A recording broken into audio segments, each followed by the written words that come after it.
sharing information about gun rights, about the security sector, and about how to protect yourself generally in South Africa, which is, notorious for not being all that easy to protect yourself in.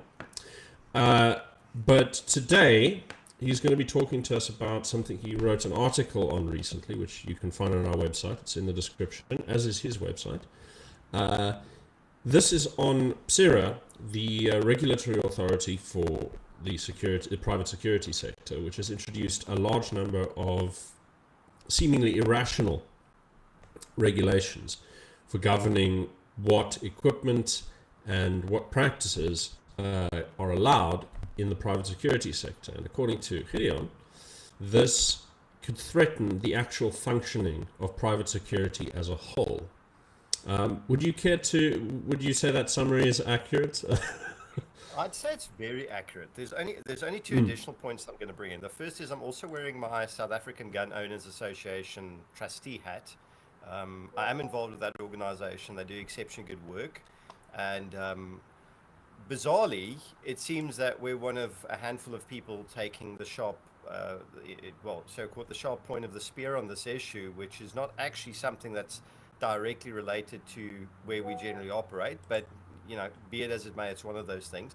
And the second point of clarification is my initial wording was these regulations are harmful and irrational. I'm actually hardening my stance on that a bit and saying they're outright malicious and spectacularly stupid. And they in fact do conflict with existing legislation, specific reference here being the Firearms Control Act of 2000 and its regulations. And what's I'm not going to call this alarming. What's concerning, irritating, and aggravating is that PSiRA, as the private security industry regulator, is trying to infringe here on the mandate of the South African Police Service, who are the only authority that can implement a form of firearms control in South Africa. And that we're talking here about the licensing system, implementing the Firearms Control Act of 2000 and its regulations. And now PSiRA has created its own little firearms unit and is writing its own little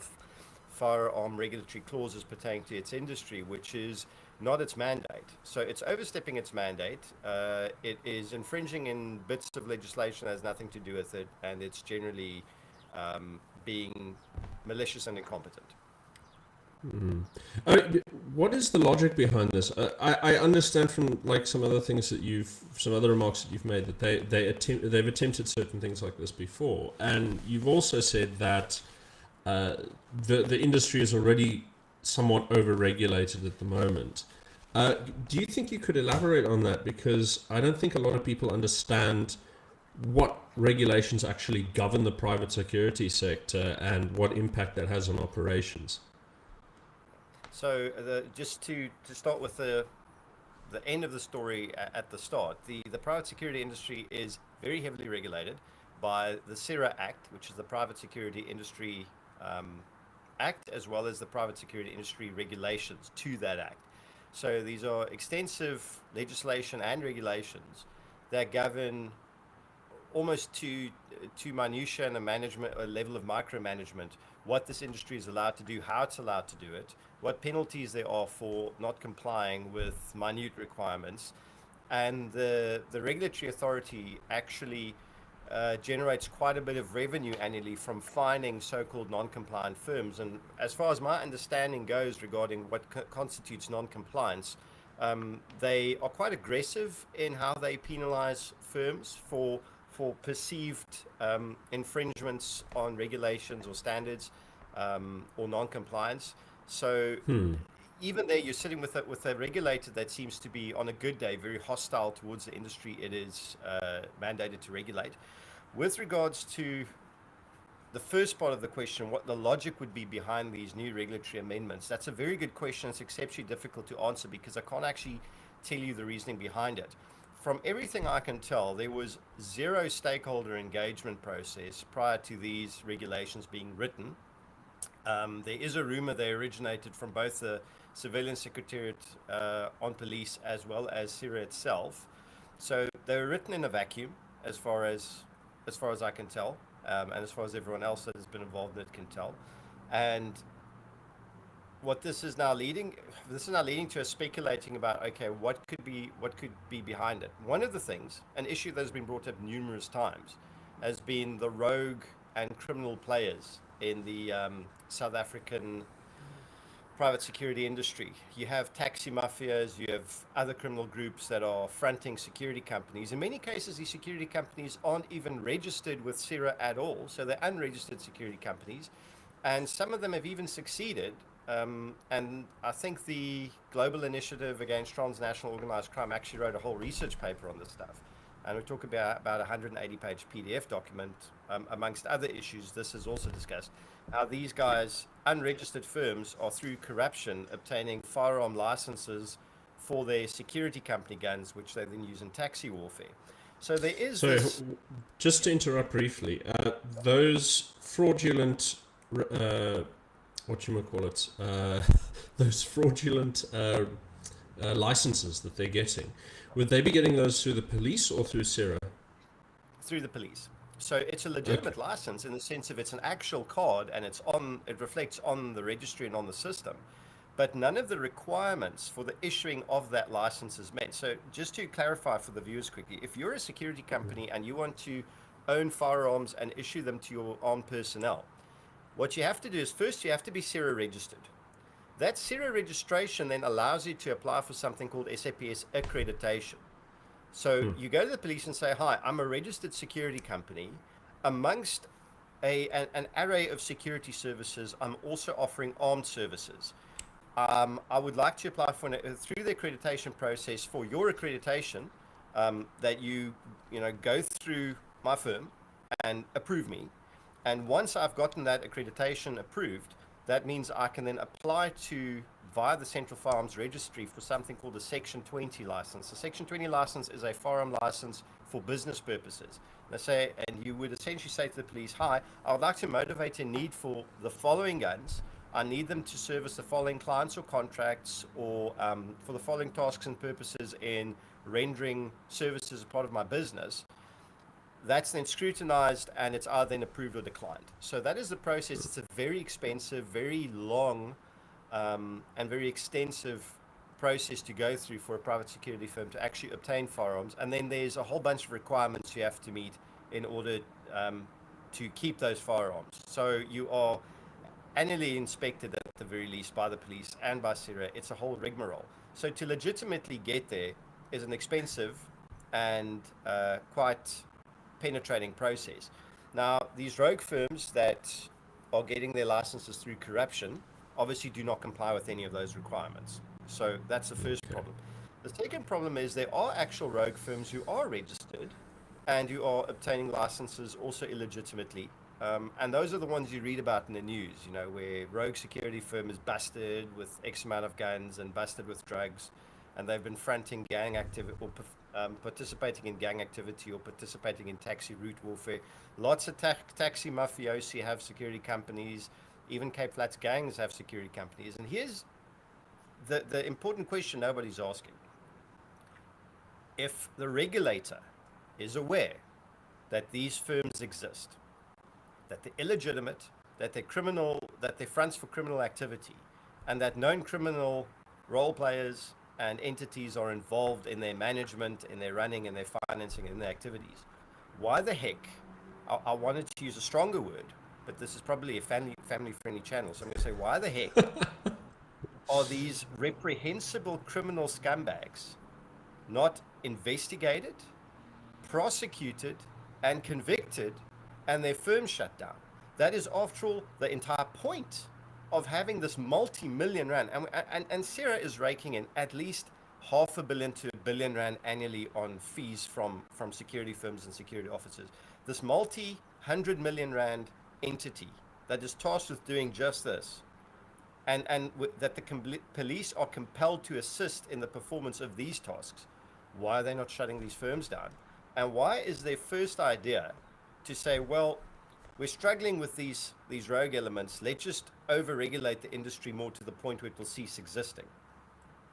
Yeah, no, it's interesting because if you create, I mean, there's a general principle in governance when you're in a corrupt environment is you can create a regulatory framework that is comprehensive and unenforceable because it basically bans every conceivable action or anything.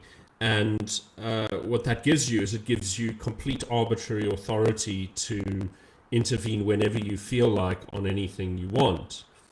And so there's always that dimension when people say, well, this is unenforceable. And I sort of, you look at it and you'll think, well, yeah, but no one's intending to enforce the law 100%. I mean, no one does that now.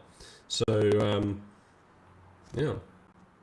No, well, that's exactly it. And there's, an outpouring of hostility towards this, which I'm grateful for because the amount of stakeholders affected by this are massive. Now, the private security industry is huge. There's about 580,000 plus registered security officers. I think there are about 10,000 registered firms servicing millions of clients nationwide, including the government, including looking after national key points and national key point infrastructure. It's one of the most BEE heavy industries in the country. I think if you look at every single major player in the security industry, they would probably have the maximum BEE rating. And therefore, it's also an industry that is typically, in some aspects, extremely close to government. And yet, here you have a regulatory authority that is is not just potentially going to shut all of that down, it's going to make the industry essentially unworkable, reduce or diminish its effectiveness by 90%, and essentially kill it. So we are aware, though, and I think this is where we need to just dip our toe into this. I'm not going to call this a conspiracy theory. We're well aware that the state is extremely paranoid about any form of defensive organization and firearms in private hands, even though those organizations and those firearms can be considered a national security asset and a public safety asset, even though those assets are working in conjunction with the state's own authorities to go after criminal groups. If you look at it through the lens that Lutuli House is possibly the biggest criminal organization in the country, and all the tentacles of criminal activity end up there ultimately, then you're looking at a state that's at cross purposes to itself and saying, well, we benefit from criminal activity, but we also need to crack down on it. We benefit from the existence of the private security industry, but it's also hamstringing our criminal activities. It gets in the words of like the sort of contemporary British reactionaries, these are rival castles that they've got to squash. So you've got, I understand the logic of that. There's the private security sectors. I think one of the bigger ones, and you can correct me on this, hopefully, one of the big elements of this will be the people who work together with the Solidarity AfriForum cluster. And they have a fairly good reputation. And they've just lost their battle with the Supreme Court, Constitutional Court, on the hate speech charge, which has prompted a lot of speculation about whether or not the state offers them any representation at all. And there's a sort of hard question that's being asked at the moment about whether or not they ought to, in some form, adapt their resistance strategy to the state. And at precisely the moment this question becomes apparent, you get this clampdown on private security, and it comes on the back of a lot of issues like land reform and instability in the government's fiscus and so on, which raises the hair on the back of one's neck a little bit. And there's an open question about whether or not there's a political dimension in this kind of disarmament campaign. But like you said, there's also the dimension of a vested interest. The organization earns its money by shaking down security companies for infractions. And so this becomes a very difficult set of interests and factors to pass. very difficult to understand. So I think it's a case of multiple things, even contradictory ones, being true at the same time. And I do not think that this is a coordinated political effort. Crackdowns like this on the private security industry, irrational, malicious legislation like this and amendments have been a long time coming. It's been tried before, it's been done before, it's an ongoing trend. The inherent unfriendliness by the ANC government, and I'm using the term ANC government because I think the GNU might be behind us, so we might be going back to being allowed to call it that, if I'm allowed to be naughty on your show. But the ANC government, as far removed in practice as it might be from its Marxist roots from the Cold War era, is still pretty close to them. And something all Marxists have in common, regardless of how champagne socialist they are or hardcore Stalinists they are, is they don't like guns in private hands. They like guns in private hands while the revolution is ongoing, but the moment that that's over, we have to get the guns out of the hands of the proletariat or the plebs immediately. So that's still very much part of the fiber of their being and their DNA. So I don't think this is planned. I don't think it's coordinated in a bigger thing. I think it is falling in place at the same time as a bunch of other terrible things are falling into place. But I also think one needs to look at the fact that neither the ANC nor the state are monolithic entities. I don't think there's some overarching grand strategy that's being followed. I think there's a lot of independent maneuvers being made by self-interested parties without necessarily coordinating with others.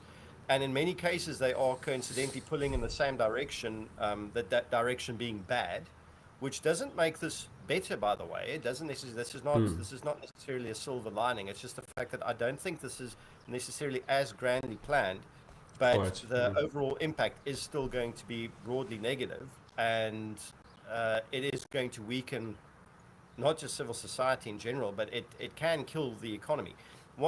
Here's just an example of this, right? So let's look at one of the provisions. I think it's sub-regulation 13A, 12 and 13, where the use of semi-automatic rifles for private security firms are now restricted to three categories only, which is goods in transit, critical infrastructure protection, and anti-poaching.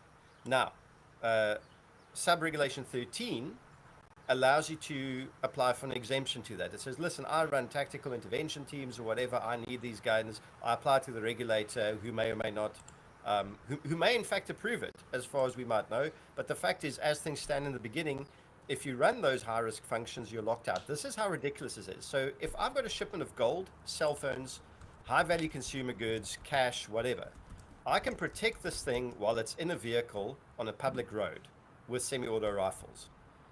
But I cannot protect it at its point of origin or at the warehouse or depot that it's going to with that. So this incredibly valuable stuff will be guarded in the places where it's being kept without semi-auto rifles, because that's not necessary, even though it's vulnerable there.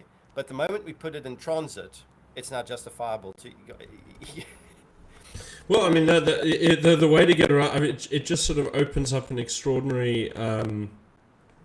loophole. I mean, imagine you're an armed robbery crew. You decide, okay, you want to rob whatever it is that's in transit.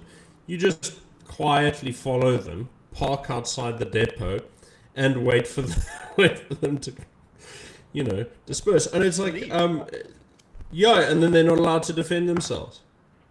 And I think that no one watching this channel is likely to be, well, not nobody, but few people watching this channel are likely to be that resistant to the idea of serious firepower. But for the sake of those who might not be perfectly clear on the topic, I'm going to ask the dumb question: why do you need automatic rifles in order to defend yourself in these situations? So semi-automatic rifles. So let's semi-automatic. Let's just quickly take stock of maybe sort of the typical inventory of a security company. Your average armed response officer is going to drive around with a 9mm pistol on his hip and one or two spare magazines, for the purposes of the fact that the average threat level that an armed response officer is likely to encounter in a suburb or even in an urban area where they are working that would be typically the sort of lethal force projection tool that would be most appropriate to that level of confrontation. And it's also the cheapest and easiest one to obtain and issue, and for low-level threats, that's going to be fine. Shotguns are the next step up from that.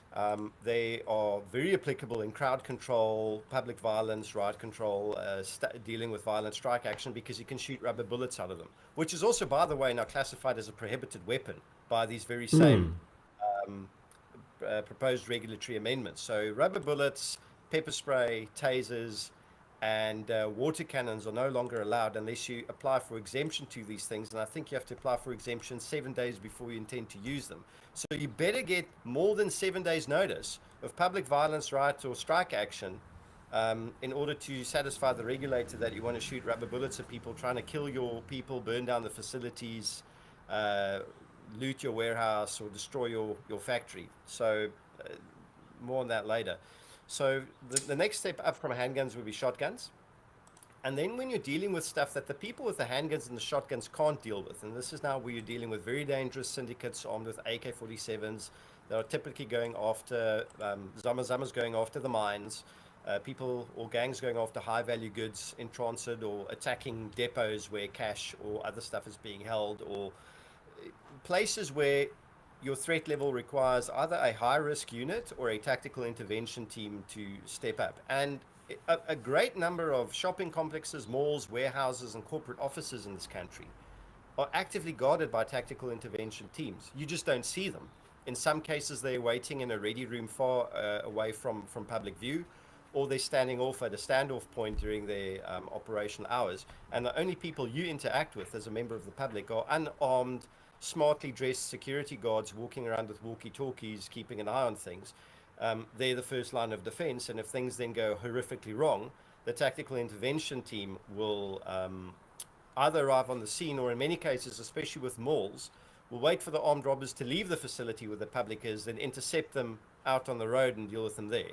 A big reason why some of our most famous shopping complexes in the Western Cape and elsewhere are not being hit over silly season near Christmas like they were a few years ago is because these malls contract highly professional tactical intervention teams who you will never see and who will deal with the problem off-site, either intercepting the bad actors before they get to the shopping complex or after they've been.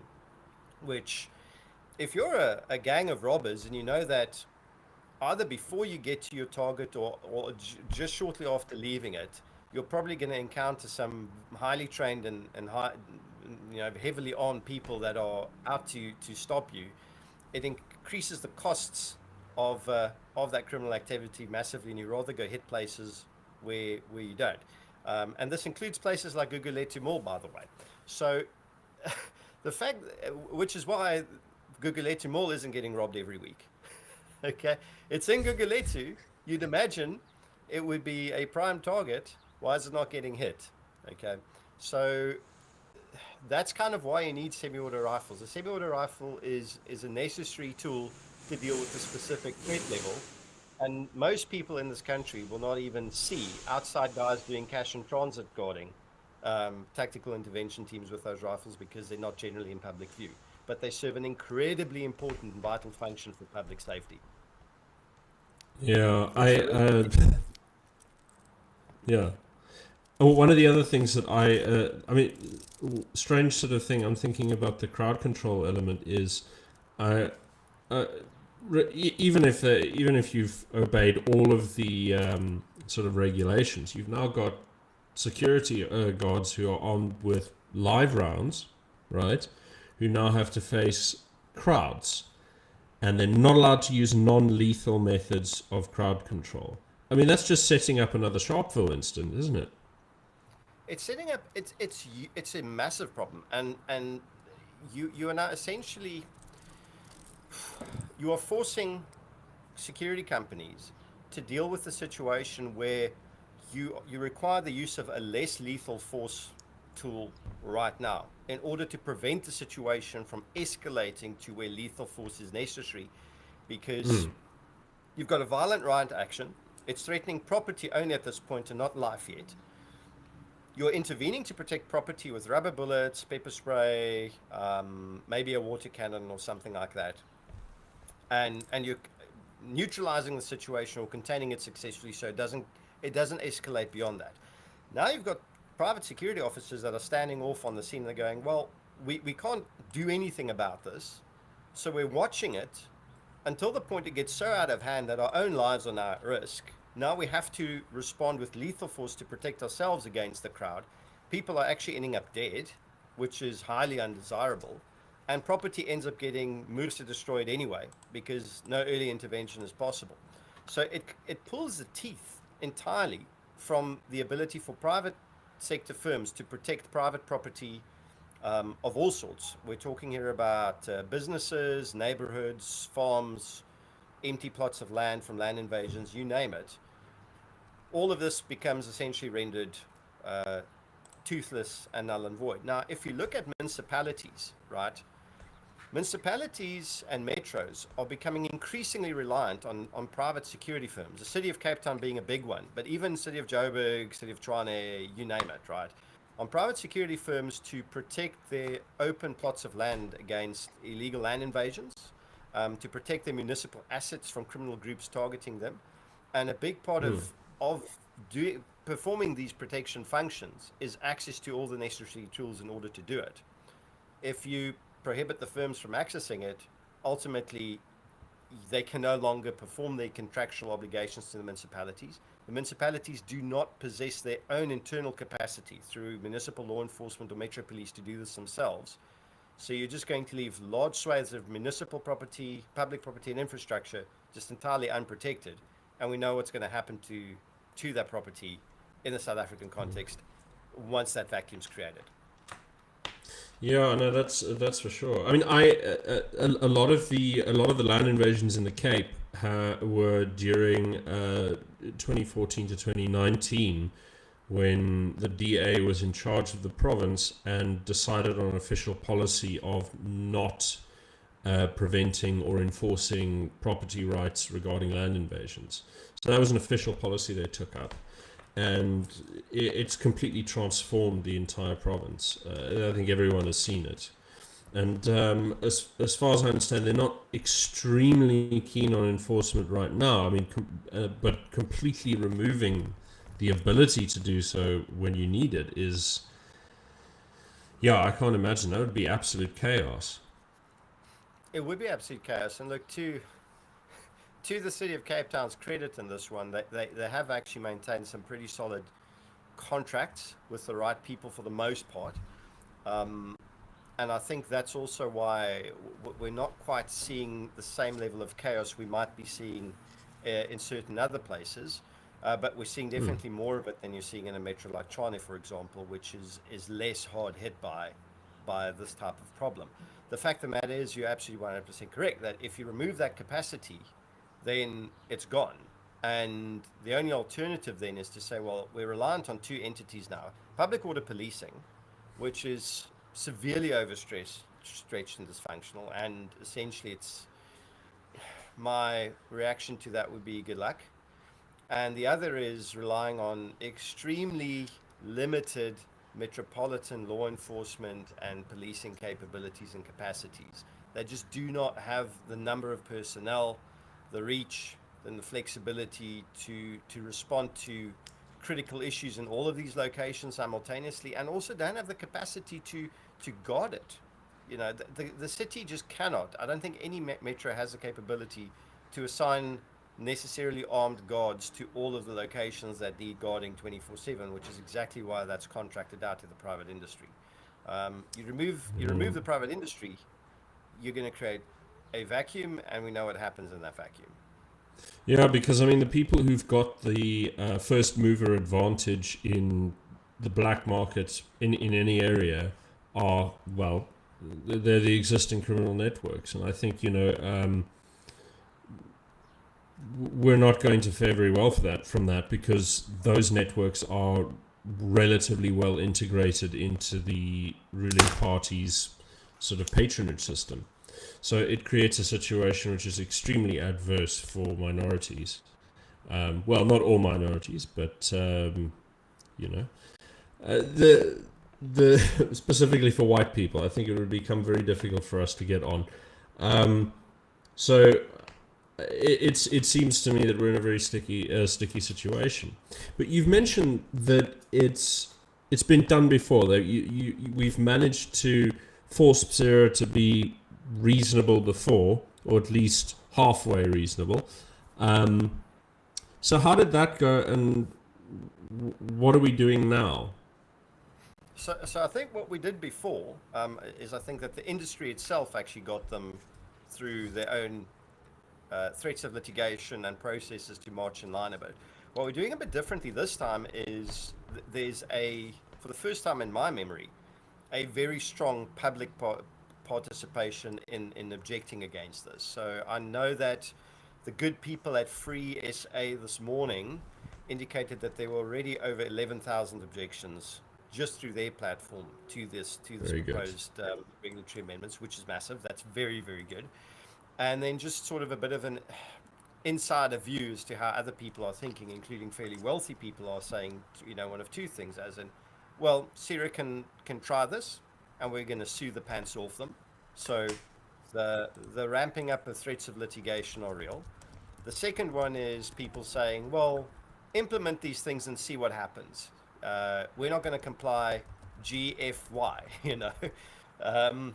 So this is not the Mbeki era. This is not even the Zuma era. This is not an era where industry, I think, or individuals, especially ones with means, are just looking at state regulatory overreach and going, oh, well, this is very unfortunate.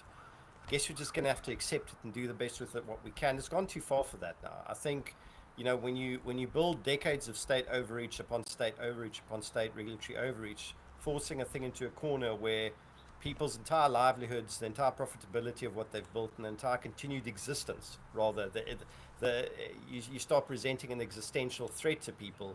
You start hardening their backs against just rolling over and just complying and hoping for the best. That's no longer the attitude that's at play here. The other thing is also that the regulatory authority have done something very stupid here and very irresponsible and very poorly drafted. And I'm extremely grateful that we're dealing with this level of incompetent overregulation. It makes a thing like this very fightable. So my suggestion to people, being every single person that benefits from the existence of private security in South Africa, which is everybody, is a stakeholder in this process and should object to what is proposed and demand that it all be scrapped. And I think that's what we're seeing. And you can send the regulatory authority an email directly to regulations@psira.coza. But I also recommend that apart from doing that, you actually make use of the Free SA platform. They have a little public participation campaign that they're running right now. And that just gives a nice bit of additional accountability because they actually track the number of submissions. They track if it's being interacted with by the authority as an opened or just deleted and discarded. And it makes it much harder for the state to go, well, we never got any submissions or we lost a whole bunch. If someone out there goes, we actually have a stack of submissions here. We have a database of them that you should have received. So don't worry if you lost them. We've got them, baby. That helps. That makes it a lot more difficult for these people to bamboozle. And we know they bamboozle. We know they like doing it because what they're doing is inherently unpopular. And you also know that they respond to public pressure, not necessarily because they embarrass easily or that they feel embarrassed, but they do. It's also a case of it becomes very difficult for you to say, I'm going to enforce this on you, and nobody tells me they're going to comply with it, but I strongly believe they're going to blink first. Okay, good. In a Mexican state like that, you don't want to end up pulling guns on people. No, of course not. Hey, I've noticed. I haven't noticed much noise from the Democratic Alliance or the Vryheidsfront Plus, or any of the political parties you'd expect to be interested in this. They have actually released, both of them, two very strong statements on this. I know Very the good. DA have released a very good one. It was spearheaded by Ian Cameron, so he had a direct hand in that. And the Freedom yes, Front Plus, I forget sometimes he's with the party because he doesn't do that sort of like party line rah-rah cheerleading stuff. But I did notice his statement yesterday. Yeah, kudos Yeah, on him. that's No. not. There's an official statement out by them on that, so that's very good. I'm not someone that generally praises political parties or politicians. You know me too well by now, but that was very well done by them. And the same with the Vryheidsfront. I don't know if it was at the same time or just slightly after, but in any event, they also responded properly strongly to it. And I'm hoping that this gets picked up by more people. Interestingly enough, as far as media publications go, Politics Web were the first to pick up on it. I think it was Yes. Andrew Young, the investigative journalist, wrote an exceptionally good piece in it, and I highly recommend everyone read that. It was also picked up Yes. by Defense Web. It was picked up by Algoa FM, by Independent Online, IOL. I always kind of Of read the all of misconduct all people, of all of people. all people. They ran actually a very good article on it. And I know that Rapport is picking it up for Sunday as well. And I believe that Okay. Martin Hood chatted on 702 this morning as well. Nothing yet on News 24. Not a peep out of them yet. But let's see. That's Um, interesting. it is quite interesting. But it is generating some interest in the press at least, which is good. No, that's good to hear. Well, it sounds like the ball's going to get rolling. Have the big fellas in the private sector sort of said anything yet? Anything more specific about how they're approaching it? You know, ADT and those characters. There have been indications that they are busy drafting their responses. So generally, what these guys will do is they'll consult with their various legal teams and uh, advocates and all this sort of stuff, and they'll probably draft a very, very, very comprehensive response within the time window. So they're probably going to keep quiet publicly for a bit, and then when they release their response, it'll be a very thorough one. So I would expect them to do it, and I hope they do. I hope if any of them are watching this, and they should be, they should all subscribe to your channel, Robert. That please that they do get their submissions in. There's still time, but I mean, don't waste any. Just get it out there. All right. Well, very good. We will. I think that covers all the ground we need to cover. Nice, short, and sweet. Well, you stay well, Gideon. You We too, will. and Yeah. if there are any new developments, I'll keep you posted, and it might be worth a follow-up discussion. So let's see. Yeah. No. Of course. Yeah. We'll chat soon. All right. That's the end of the broadcast. Thanks for watching. All right. We are off air. I think that went well. It's nice and concise. I